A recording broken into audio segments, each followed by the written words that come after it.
I'm Sean Halsall, and this is What's Left. When I say, hey, hey, what's wrong with you? I want to turn you round upside down just to see you smile. You know I'm gonna be that I want to be more.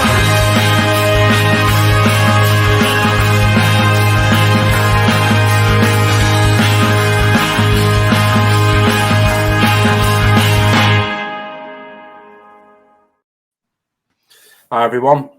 I'm joined tonight with my co-hosts, James Martin and Renee Barnett. Hi, everyone.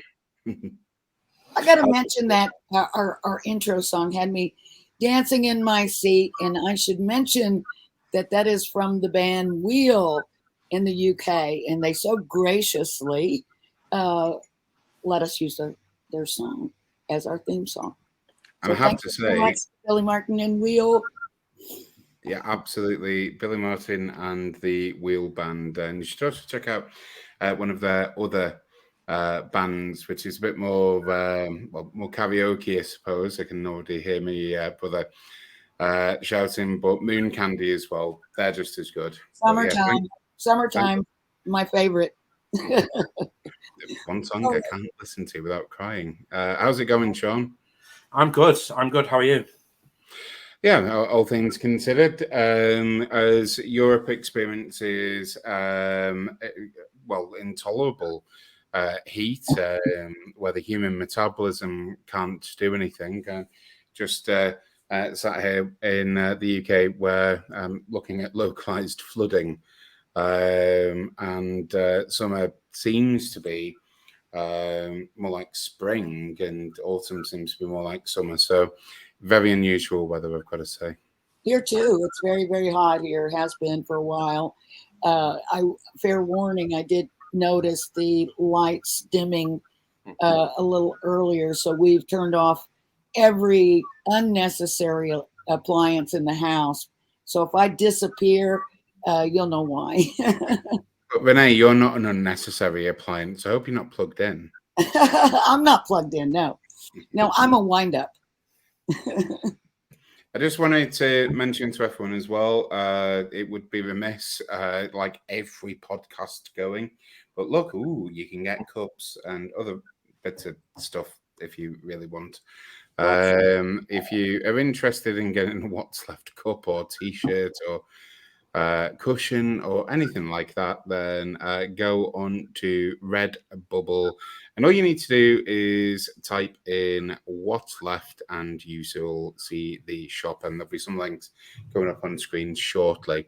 The other thing to note is that we will be going out live on Facebook and Twitter this evening. There is a bit of a telethon, so this show will be going out sort of live, and it's our intention to go out live as well. So just wait for announcements on that, because you will be able to comment live during the show, and we can take some questions. You can't ignore me. You cannot ignore me. I'm trying. I'm holding up a book. It's called Uncharted, and it is by Tim Wallace Murphy and James Martin. So this is James's book that he co-wrote. It's called Uncharted, A Rediscovered History of Voyages to the Americas Before Columbus. And this was Tim Wallace Murphy's last book, which he asked James to work on with him. And James did indeed do that and finished the book.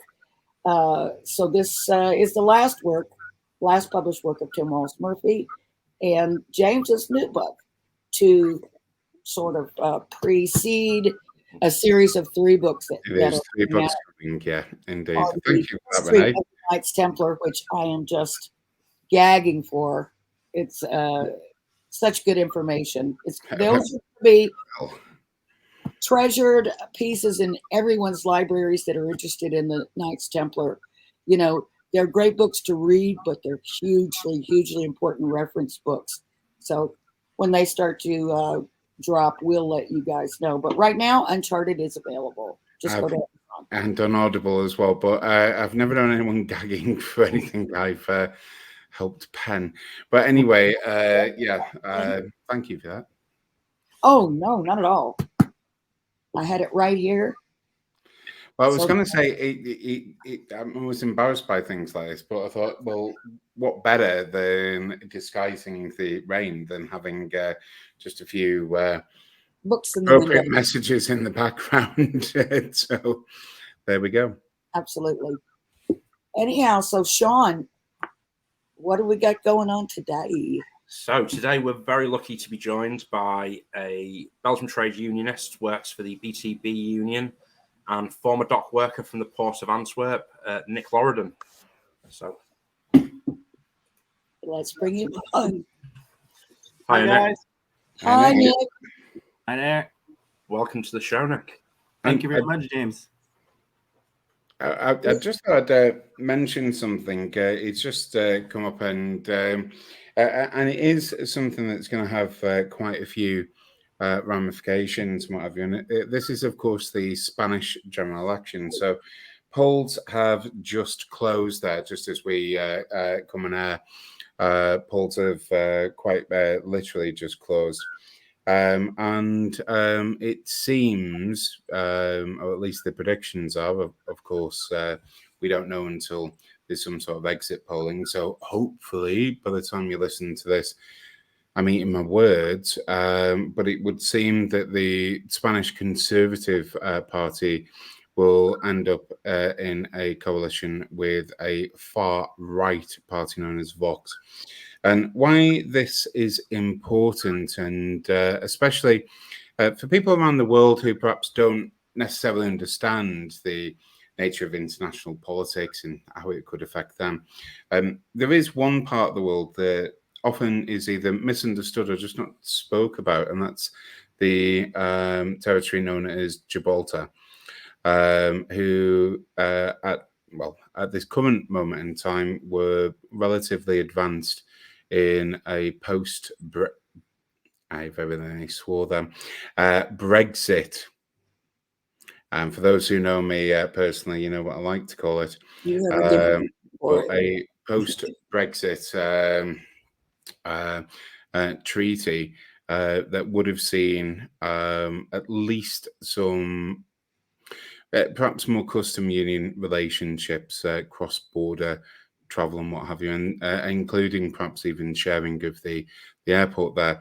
It would seem that if the polls are right, they have had a tendency to be incorrect. And if you're just wondering why I'm looking down here, it's just got some information coming through. It does seem that the Vox party is going to end up in government, and that would return perhaps the relationship that Spain has with Gibraltar to Franco period relations. In other words, sealing the border in the hope that the people in the territory are somehow starved into rejoining Spain. At the end of the day, democracy has to prevail. And that includes in Gibraltar, who so far have said that that's not what they want. But just a shout out to people in Gibraltar. I know it feels sometimes that you're not mentioned and often forgot about, but you most certainly are not on this show. Absolutely. Now, can you tell me, James, I know we don't want to take up too much time with this, but can you tell me what ramifications, if any, does this have on, the part of Catalonia who wanted to sort of separate? Is Catalonia the more liberal, or is it the other way around, or is it just a mix? Well, Catalonia is not too far from where my abode is, and in fact, some would argue within border Catalonia. If you've looked at the Catalonia independence and thought that this is somehow very similar to Scottish independence, you really need to think again, because a lot of the parties who support Catalonian independence are in fact right wing. The general area of not just Catalonia, but I suppose the former territories of Aragon are relatively wealthy, and this quite often is not translated into certainly British and perhaps more broader press where it seems like it's a struggle. Actually, it's relatively read by the right wingers. We need freedom because so we can more exploit. There are, of course, left-wing elements, and I suppose if Vox, you have a very Vox from the Latin meaning something like voice. They have a very peculiar form of Spanish nationalism, which actually, is more repressive. It affects people in Catalonia, the Basque territories, the Celtic part of Spain, Galicia. There's this idea, it's Spanish for the Spaniards, is what they like to say. But actually, it's much more nuanced because, like most countries, there's a beautiful array of language and culture. There's not just one. And I just thought just to really answer this, why on earth did Spain call this election? Why did the socialist government call the election? It seems to have been a message to try and unify the left, who were relatively divided. And it's just on this that, this election seems to have been to try and unify the left from division. But unfortunately, it currently seems that division is likely to win. So for anyone who's listening in Spain, and we do have some listeners, I would just say this: always remember there's hope, even if it seems dark. There we go. Absolutely. So just to bring our guest Nick in. Nick, you're in Belgium, obviously. How have you seen sort of fascist elements organising there in your country? Yeah, so we have to make a big division between what's happening on the right wing and the extreme right wing in Belgium. So you have on both sides, of course, a lot of activity and a lot of organizing and a lot of growth. But on the part of openly fascist activities in Belgium, what do we see? We see that, for example, the most right-wing party that we have in the opinion polls at the moment as we speak is the biggest party. I think that they end, depending on what kind of poll that you're watching at, between 23, 25, 26, something percent like that, which is quite big. It's almost 25% or more of your people giving a big strange signal that they are supporting fascists. So it's difficult. Do we have to see at their own population as people who openly admit that they are willing to act and live in a fascist world, or are there just people who are angry? I don't know.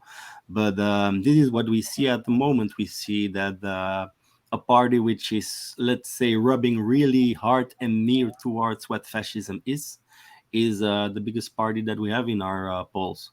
So this is what's happening at the moment. Nick, we were speaking just before we came out. I've just got to ask this. Maybe it'll frame the debate. I'm not too sure. But we see the rise of fascism. And for those of us who are students, whether we're in the trade union movement or I've just read history, that kind of thing, we understand what the telltale signs of fascism are. I don't consider Belgium to be just under a third of its population to be fascist. I mean, do you think that people really understand what fascism is, or whether or not they understand that they are perhaps supporting fascism, even though we know how it's disguised, this anti-immigrant, this anti-socialist sort of viewpoint? What are your thoughts on that? Yeah, so I cannot presume for sure that these people willingly know that they are thinking or handling fascist. Are they like handling out of the feeling of being angry, being misknown, they don't have recognition? I don't know. Or are they openly supporting fascist thoughts? I don't know. But let's say that 1/3 of the people, it's 1/4 of the people, I said like 25%, 1/4 of the people might be willingly to act upon fascist thoughts. Yeah, this brings us still the biggest part of the country not being fascist. So yeah, it's too much. Yeah, it is too much, but like I'm also on the side that there still is hope that that that that And that it might neutralize itself. I don't know if it's the right way to describe it, but like 25% at the moment is really bad. But I think that we also have to focus a little bit on like the other side. I'm I, active politically myself, and I see this on the left a lot that we go in the corner, like we're already lost. You know what I mean?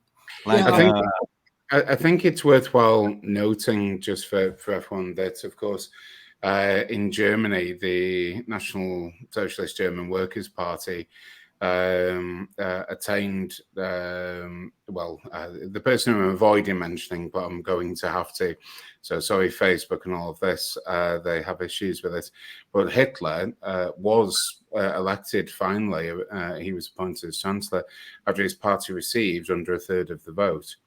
And we all understand what happened there. So I think a third is alarming. Would you agree? yeah, it is alarming. Even if it's only 10%, it is alarming. But it is really difficult. This is a difficult exercise for me, and I think it's for you guys also a difficult one to crack, a difficult nut to crack.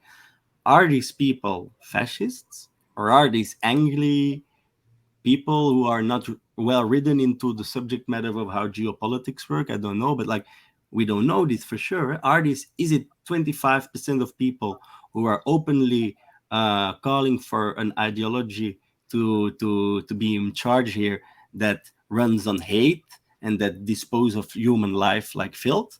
Or is this 25% of people who don't know better and who are angry? I might be That's wrong, what but I I hope that a big part of those 25 people are like misinformed people that we might convert to centrists or left wingers in the best case. But that's where we have to start. Like, if this really is 25% of people are openly being fascist, who want to like act on fascist thoughts, deport people, don't recognize equal rights of people anymore, go back to the Middle Ages with the way how we treat each other, then it's worse than alarming. But this is difficult for me. Are they really fascists, or are they angry and scared people? I don't know. And this is a really difficult exercise, I think. It plays into as well, and it's a tale as old as time for us on the left. How do we keep unified to put up a sort of unified front against fascism? Because that's one thing the left are very good at, is splintering off and dividing themselves and getting themselves into trouble through that. And how do we as a left sort of movement like put up a sort of barrier to fascists getting in? a unified defense or offense.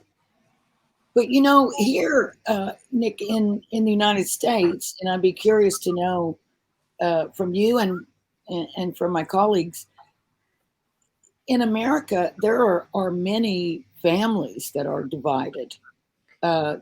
This whole, fascist movement has really, really disrupted a lot. It's caused a lot of grief, within families and family members not speaking to each other, and people threatening other people with guns because, after all, we are in America. And all this. Do you have that sort of situation where you are in Belgium and in around that area where actual families are feuding? So I'll try to answer on it on a understandable way. So of course we have it, but it's in a different way, as we mentioned earlier before we started the episode. It is a little bit different, but it is happening.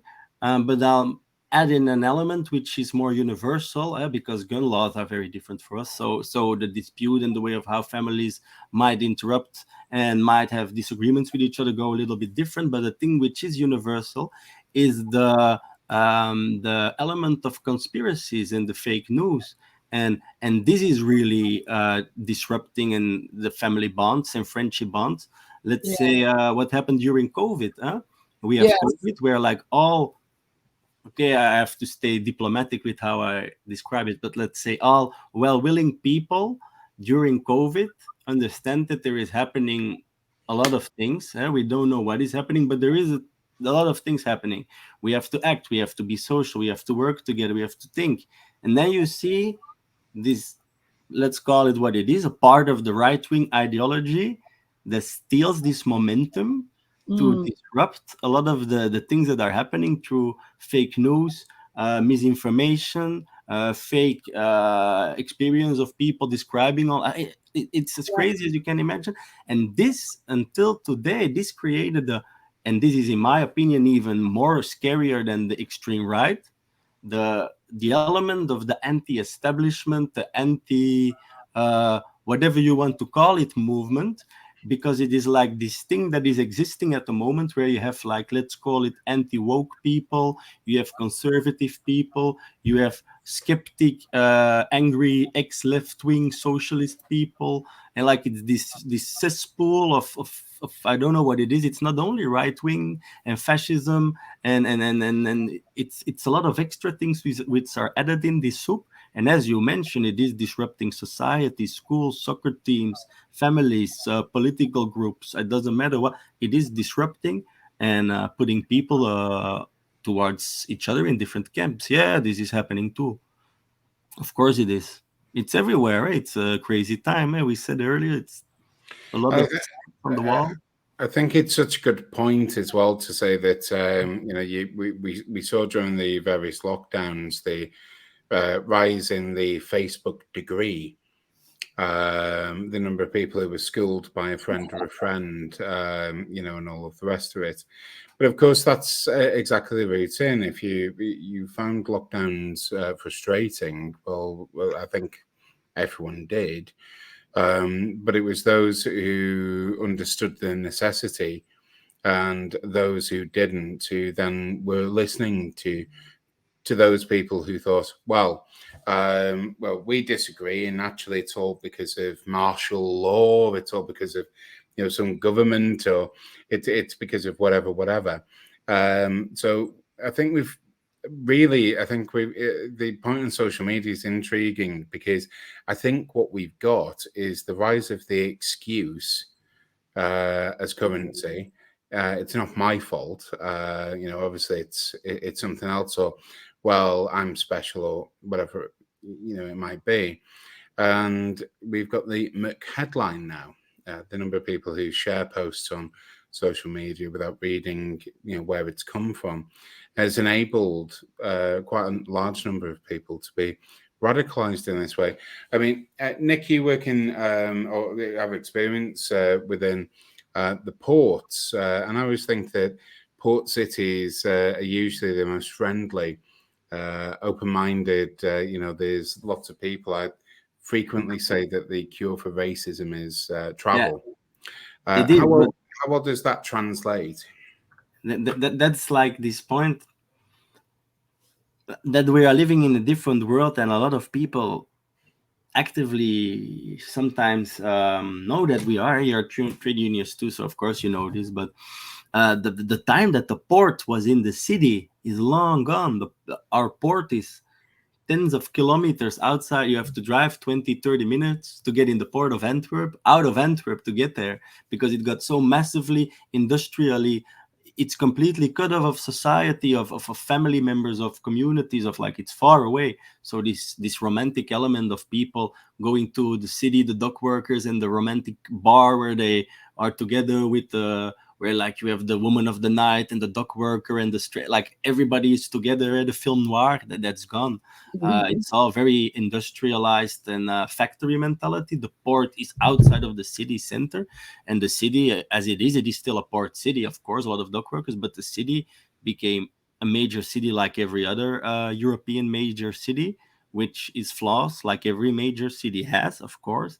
And this gives a breeding ground for a lot of people who have a lot of bad feelings, who are not happy anymore. Yeah, so like the romantic element of the welcoming harbor city, it's a little bit different than it was in the old days. I also got the stories of my father, my grandparents, how Antwerp was 40-50 years ago. Yeah, it's completely gone. It's the same everywhere, because I visit a lot of port cities around the world, and I don't see a lot of port cities, big ports anymore, which are directly in the city center. Most of the times it starts on the outskirts of the center, and yeah, those times are gone. Yeah. And do you think, I think that's a very interesting look at it. As we delve deeper then away from the ports, these former places of trade and, not just that, but commerce and all the rest of it. Do you think that idea of sort of embracing maybe different cultures who come into the port has gone, and how far do you think that is impacting European countries? I mean, we were talking again around, and we did a show not too long ago about the rise of fascism in Italy again. How far do you think that this sort of idea of embracing migrant cultures is lost in Europe generally? Do you think we can ever capture that again?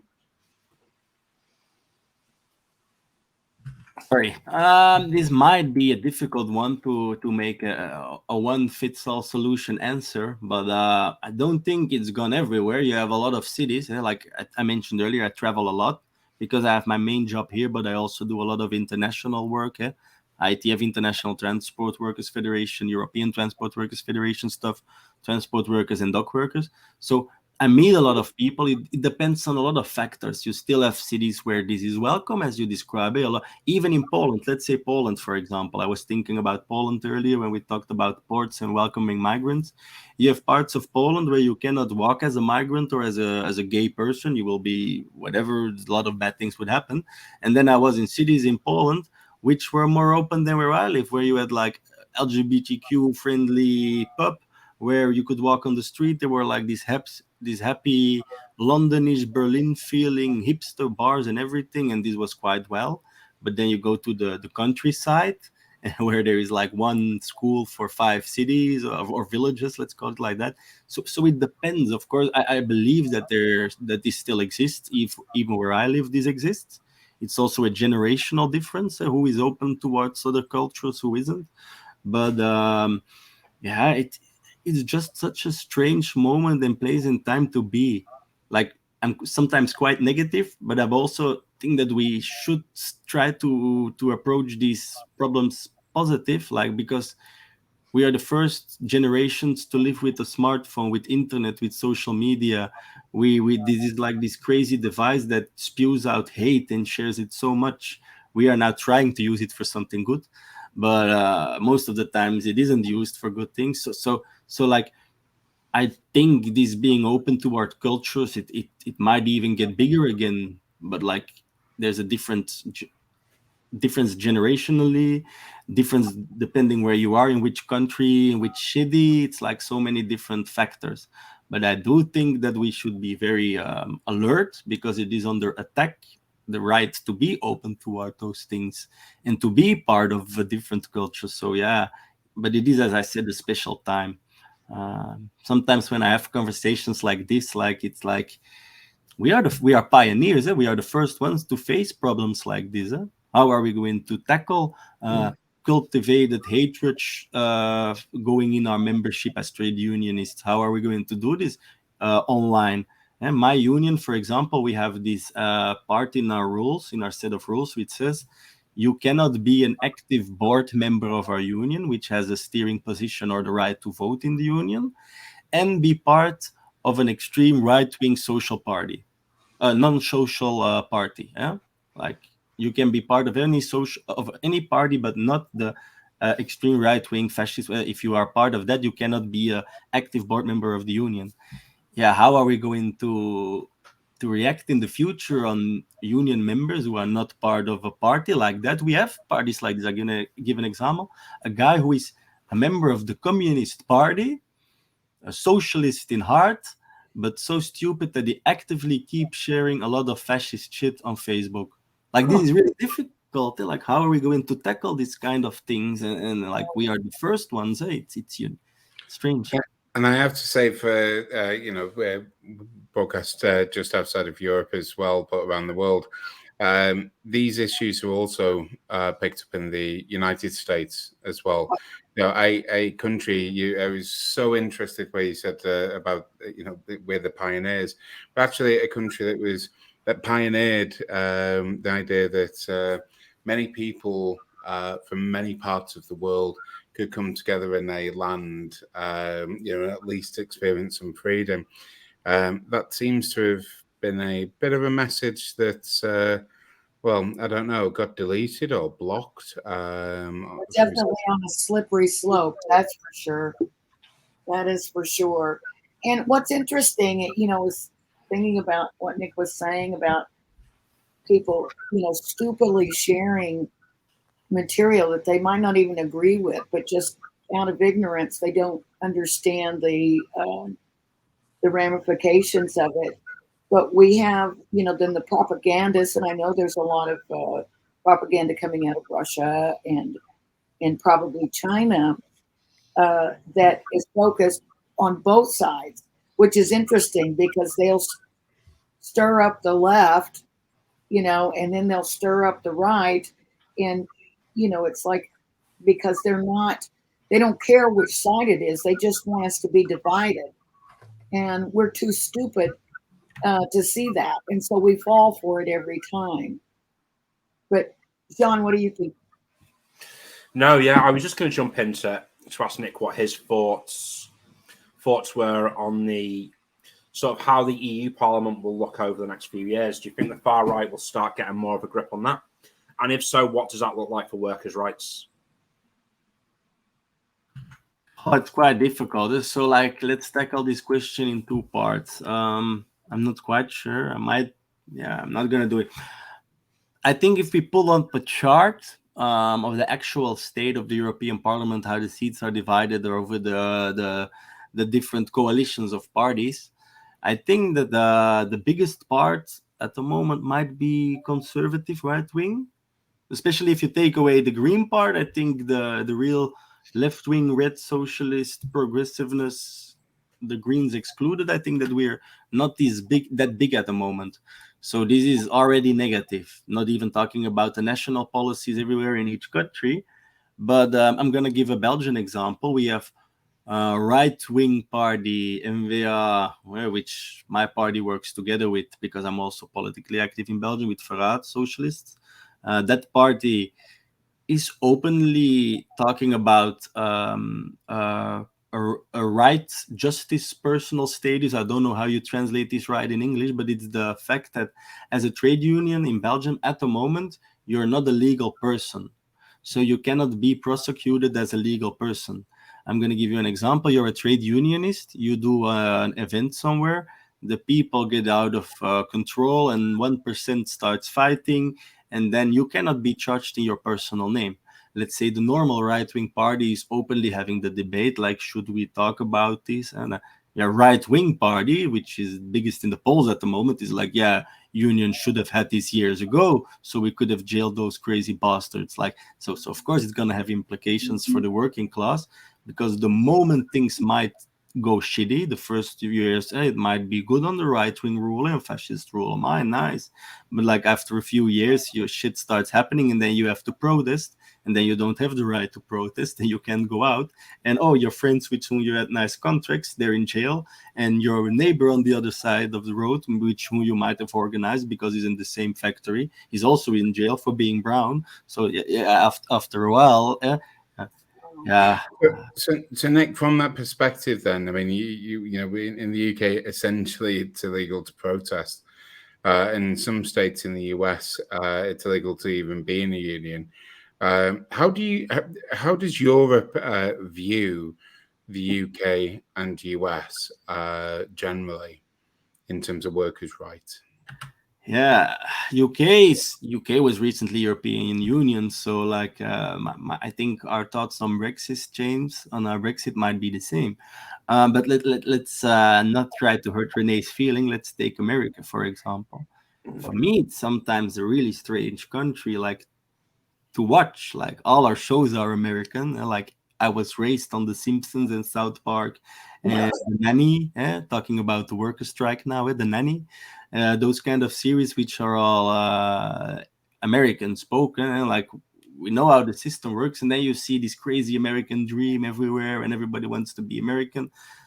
But then you get cancer and you have to pay for it yourself, and you have to save for your own retirement money and pay a lot of money for your school, and you cannot go to university unless you're rich. Yeah, this is crazy for me, of course.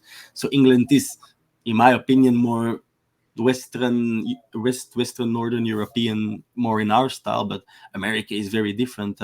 Here, university doesn't cost shit. It's all, sorry, I can't say it. It doesn't cost a lot. Oh, no, you can. It's absolutely fine. Don't worry. If you can say that, can I say Brexit and just you can say that, the previous record there? Please say it. No, but like for me, those things are not even talking about gun control and abortus rights in some states and all those kind of things. Like having to pay to go to university, having to pay to become like a good, the good adding member of society. It's strange. Having to pay to stay healthy. So that, like all these things only give rewards in the end. Like if people are smart, you get better workers. They do more obviously right decision making in their life, I hope. If people are free of harm and free of sickness and a lot of things, it's better for the social system in the long. So for me, those kind of things are strange. But then on the other side, America does have like, America is America, Silicon Valley, all the technology, the Rocky Mountains, Yellowstone National, like it stays America. So it is a little bit strange. Unfortunately, or fortunately, we are, one of the wealthiest, if not the wealthiest country in the world. But it doesn't pay off for most of us here. It's just all that wealth is held by very, very few people. When I have it, this came up just last week with some maps. He was saying, well, Britain's the fifth largest economy in all of this, and fifth wealthiest. I said, well, no, Britain's a poor country, just has wealthy people in it. Yeah. And I think that's true for the US. Absolutely. Oh my goodness. Yeah, absolutely. It's such a separation of classes here. It's like, as you often say, James, there's no middle class anymore. It's just workers and rich people, and then the very, very poor or disabled who are not working. But it's a shame, and people don't understand it. And it's amazing how people have bought into this thing about not wanting free healthcare. It's insane. And people are like, oh yeah, but look at you never get an appointment. You have to wait in line. Yeah, but that may be, some of that may be true, but you still have the option, to get your own private insurance as you do in the UK, but at least you've got that basic care. And do you really, really mean to tell me that you don't believe that every single person, whether they're a citizen of this country or any country, doesn't deserve to be treated if they're ill? I mean, come on. Why are we so freaking selfish? I just don't get it. I really don't get it. That's exactly the point. Like you just said it, René. That's like, imagine like somebody comes on your doorstep and like let him die. It's like, okay, not gonna help you. You cost money. Yeah. That's the thing that happens. It's almost like the workers of the world need to unite. Almost like that. Could be. I had to use the French medical system recently as I was over visiting James, and had an accident, fell on my face, and paramedics or pompiers had to be called, and I couldn't get it out of my head, even though I already knew, but I kept thinking about how much is this going to cost. Oh yeah, I bought that travel insurance policy, and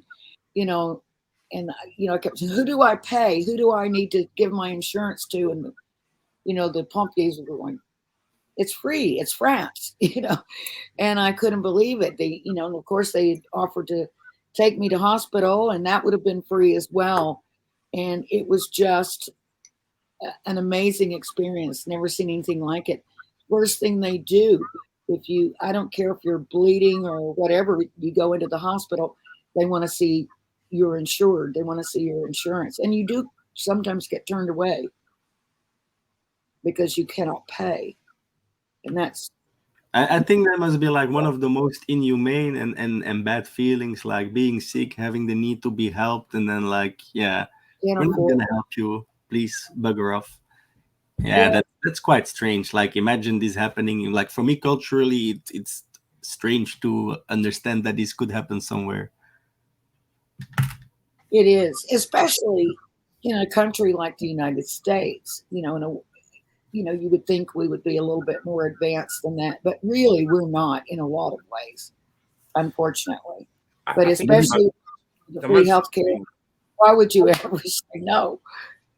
the most insane thing as well, Ronnie, it actually costs you more as a proportion of your GDP than it does in the UK to have proper healthcare. It costs Yeah. so much. Well, people don't go to the doctors, so they let their illnesses, advance, thinking, oh, maybe I'll get better. And then, something that could have been treated quickly and much more inexpensively in the early stages now is calling for major surgery and long hospital stays and all that. It doesn't make financial sense. It doesn't make any kind of sense. So I don't get it. It depends. It's also ideological debate. For certain people and certain mindsets of people, it does make sense. Yeah. Having the big and scary and expensive options, like you just said. It's just which ideological camp that you choose. Yeah, of course it is. So, Nick, I mean, we're sort of straining to social dumping. I mean, this is a concept that I think a lot of people will be going, "What? What is that?" I mean, That's what I'm saying. What?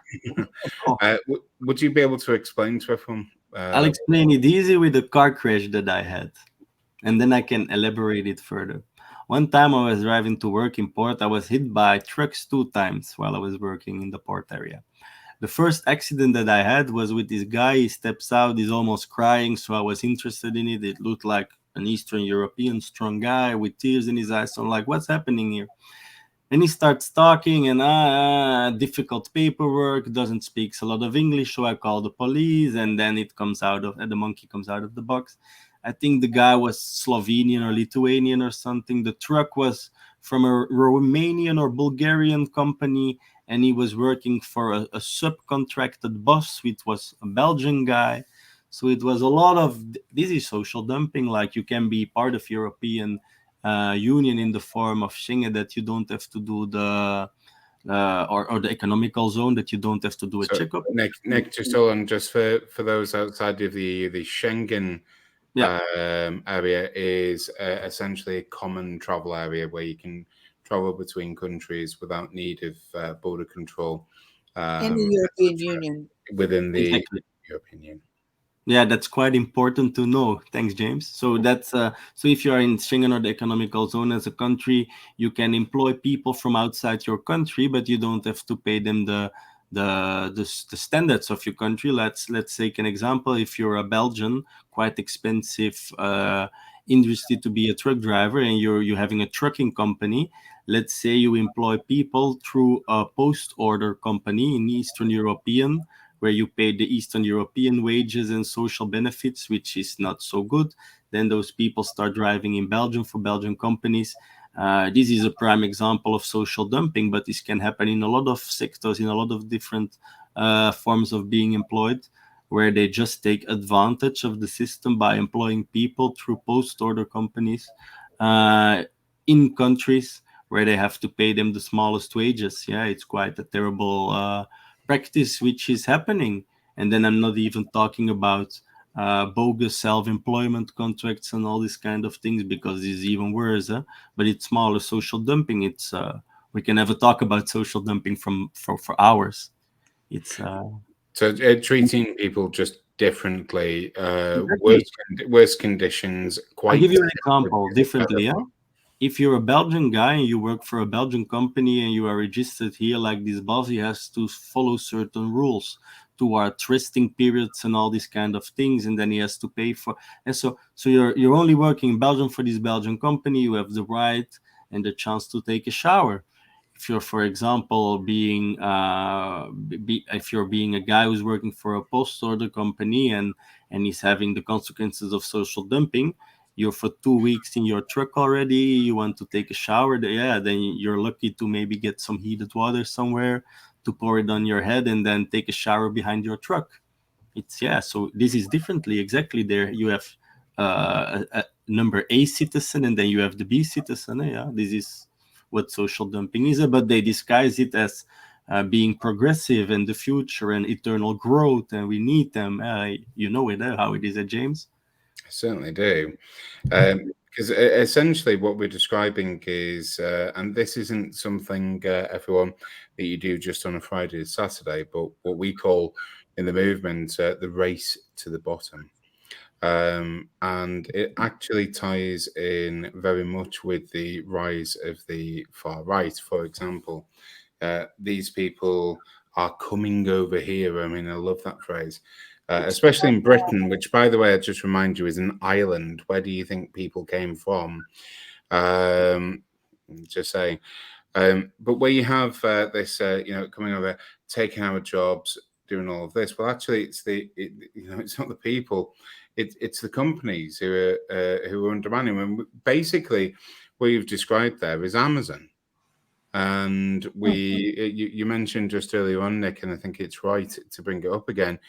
Yes, well, the United States has Silicon Valley, but seems to be wanting to create robotics and artificial intelligence to no longer even have the pretense of treating people with worse and worse conditions. And we know what happens in the likes of Amazon, Sports Direct, and all these others. But now that we've reinvented slavery, although we just call them machines and robots and all of this. We even did something worse. This is what a lot of people don't make the connections. So let's say in everybody's head, you have this or the machine and progress subset of thinking, and you have the or manual labor, we don't invest slavery mindset. Let's call a lot of terminals in Africa, for example, like that, with material where we worked with 40, 50 years ago. It is what it is. It's a difficult one, but I'm having issues with this one to translate live. Well, you can say it in French if you wish. Let's say it in French. No. Wait, can you reformulate it easier, and then I'll try to give you the right reply. Maybe I think where you're headed with this is, in Africa, perhaps we are still extracting things and using that continent in a style from 50 years ago, where. I know the different approaches. Yeah, that was it exactly. Because sometimes when you're live translating towards the other language, it's difficult to stay focused.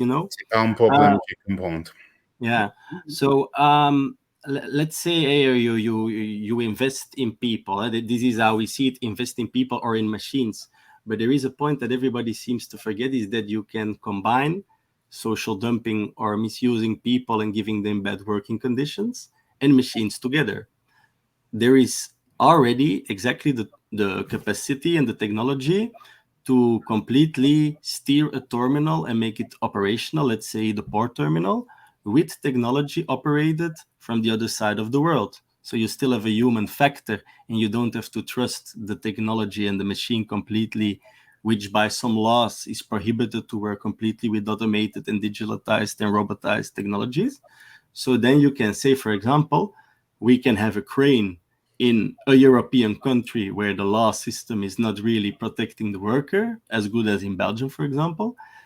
Then this crane can be operated through digital innovation by a guy in Bangladesh. So they can even use social dumping and the misusage of wage systems and all these kind of things and differences between cultures and continents. They can even misuse that through technology, and then you combine the both.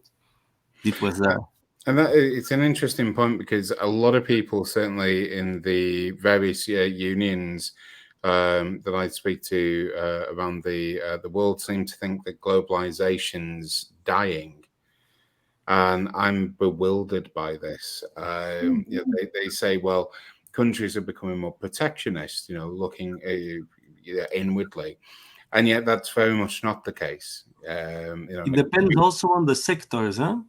I'm gonna give you an example, like how it can become protectionistic.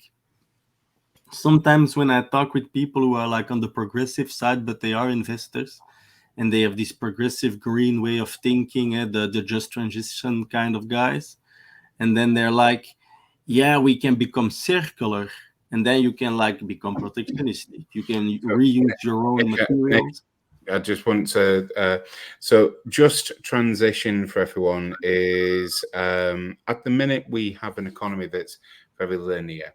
In other words, there's lots of waste involved from every step, from extraction right the way through to manufacturing, and then even when we've filled our houses with lots of useless consumer products, we just then tend to dump them. And the idea of a just transition is that we transition into a more circular economy where we can recycle. Just for those who might be struggling with what that is. Yeah, it's a lot of things. It's like being like the right way of to handle towards the future, and on the side of resources, and but like just transition guys. These guys, you have a lot of people who think like that on a maybe protectionistic way. Like we have these elements and these resources in the country. Let's reuse them on a nice way. Make new things of it with Belgian jobs, and these guys exist, but it's not protectionistic in the way like it once was. And on the second half, of course, it's not happening. It is, as you say, it's not true. You see this everywhere. You see the biggest companies who were like, for example, a truck company first or a transport through waterway company. It doesn't matter.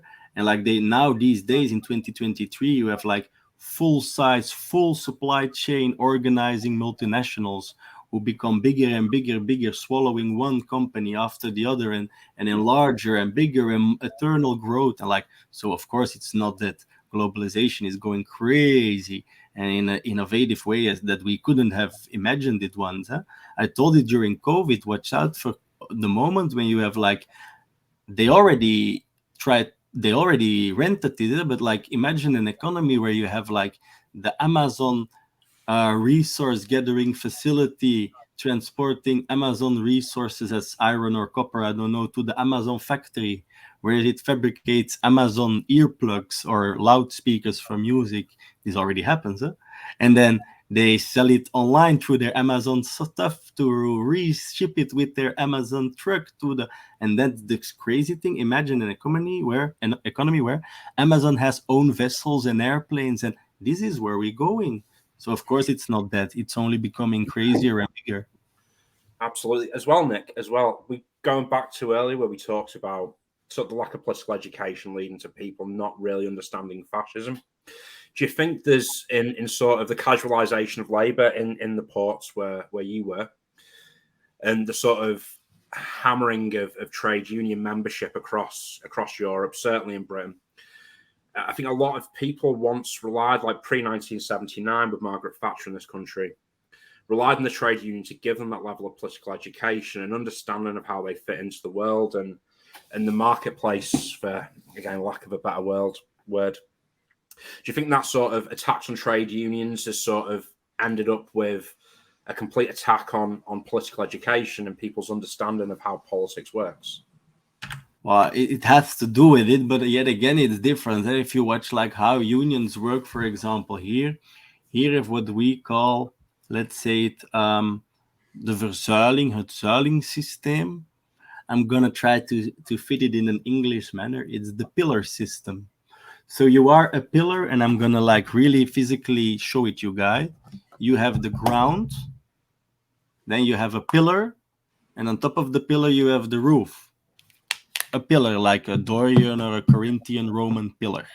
The pillar system is a thing that they described for what a union / political party / social benefit system. It's like you have this in the liberal ideology in Belgium, you have this in the socialist ideology, and in the Christian Democrat ideology, the verzuiling. And this was at one point, I think until the 90s or 2000s, a big family where you had socialist sporting clubs and music clubs and child youth movements in the weekends and like all these kind of things. And you had this for all the three ideological families that we had in Belgium. But those periods are dead. It's like the right and the centrists, they completely killed the verzuiling system and the pillar system. It got like ashamed that it's like something terrible from ancient past and we should evolve. And like, so yeah, this has an impact because it kills the way how young people are spending their weekends and everything, how parents are raising their children. They don't have the socialist sporting club or whatever. So of course it is. It's essentially what what you're touching on here is the ultimate collapse in communities. Which is this again, this idea that you had, not just the workplace and certainly trade unionism in the workplace or labor unionism in the workplace, but the viewpoint for some is that the union movement, only occupies working hours, when actually the entire movement is a 24-hour operation, and that includes in the community, etc., etc. Now, Nick, we're very quickly running out of time. Normally, I do a little bit of a recap about what's left, and all of this. So I'm not going to do that this week, but if you can, and really putting you on the spot, I'm going to have to anoint you the world ambassador from Belgium. What lessons can we all learn from Belgium? So what lessons can we all learn? Like, I call this sometimes a lot of problems in the world are like a fart in a bottle. We call this the spit in a flesh. Like a lot of hot air in a bottle, it's like nothing. Like sometimes we're like all so afraid and everything is bad. And like, let's give a Belgium example. In Belgium, like life is quite good. We're on the happy index, we're quite high. I think we're something in the top 15 or 20. We have quite a life expectancy, quite good literacy, everything is going fine. But still we have a lot of hate towards each other because we speak Dutch, German, and French, 3 languages. We are like one of the smallest countries. We are like always fighting each other and everything. But yet again, when like a soccer team plays or something like that, for example, we are the most unified bunch of people in the world. So what I might say as a Belgian, coming from Belgium, is doesn't matter like how divided and strange and whatever different than each other we are, like when it matters, most of the times people do stick together towards the kind where they really are a part of, and we're not part of being Antwerpian or Brussels or black or white, or like we're Belgians, like we're all the same. And like on our level, it's like we're all working class people, we're all the same. And like I believe in this kind of sentiment. So let's put it on a Belgium way, like with an example that this might work and that it is possible. Like being different and other than each other, we do have moments when we become one. Perfect. Nick Loridan, thank you very much. So much more we could have spoke about. Again, thoughts just this evening to those in Spain. Why not take a lesson from Belgium? We're more unified. There's more that unifies us than divides us. I've been James Martin. I'm Sean Halsall. And I'm Renee Barnett. And I was Nick. Thanks, guys. And you are Nick. You are Nick. And thank you very much again. We'll catch you soon. I'll have you back. Bye.